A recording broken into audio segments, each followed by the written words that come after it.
Hey, what's going on guys? Welcome to my channel. So DJI recently put out a firmware update for the Mavic 2 Pro and the Mavic 2 Zoom. I have a little bit of an issue with one of the features on that update, and we're going to talk about that coming up.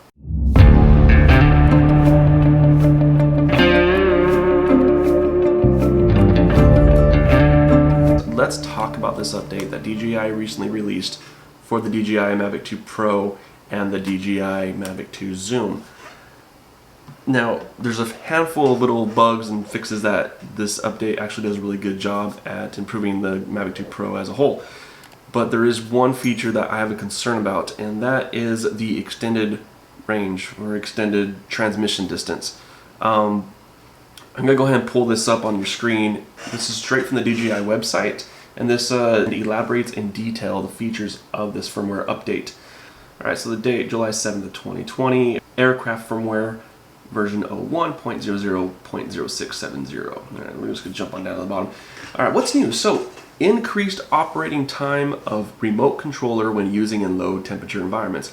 Now, I follow some creators that go up north to Alaska and Canada, for example, and I'm sure that's a great feature for them. So, I'm from Arizona, so that really doesn't affect me very much. Updated auto discharge default settings to 2 days. Awesome. Fixed occasional issue, gimbal was unbalanced after self-check. Use gimbal auto calibration in DJI Go Forward to fix this issue. Great, alright, so the gimbal gets a little bit of a fix to it. Awesome. Can always use a more stable gimbal, right? Alright, so fixed issue, obstacle avoidance switch was unavailable when using MSDK. Alright, great. It's nice to use the obstacle avoidance sensors in every flight mode possible. Alright, so this last one is where I have an issue. Increase the maximum transmission distance, 10 kilometers FCC. So that's us here in the US, and then 6 kilometers everybody else. Okay, so if you do the math, 6 kilometers is like 6.2 miles and some change. So that's where I have my issue, 6.2 miles. Alright, let's just call it 6 miles. The issue with this is that the FAA does not want you or doesn't allow you to fly your drone unless you can see 3 statute miles out. As well, the second issue with this is that the FAA requires you to maintain visual line of sight of your drone while flying, either the operator or the spotter. I highly doubt you can even do that at 1 mile, let alone 6. So I'm really not too sure why DJI did this. Now, if they increase the transmission signal strength through this update, that's one thing, but that's not what it says. They increased the distance to 6 miles.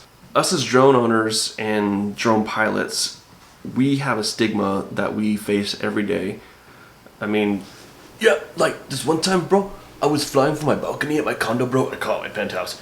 And dude, I flew around my building. I didn't know where my drone was. And this one chick, yeah, like this guy. Dude, I'm serious, bro. And this chick was sunbathing. It was totally rad, bro. Dude, I'm not even kidding. Like, legit, bro. Yeah, no.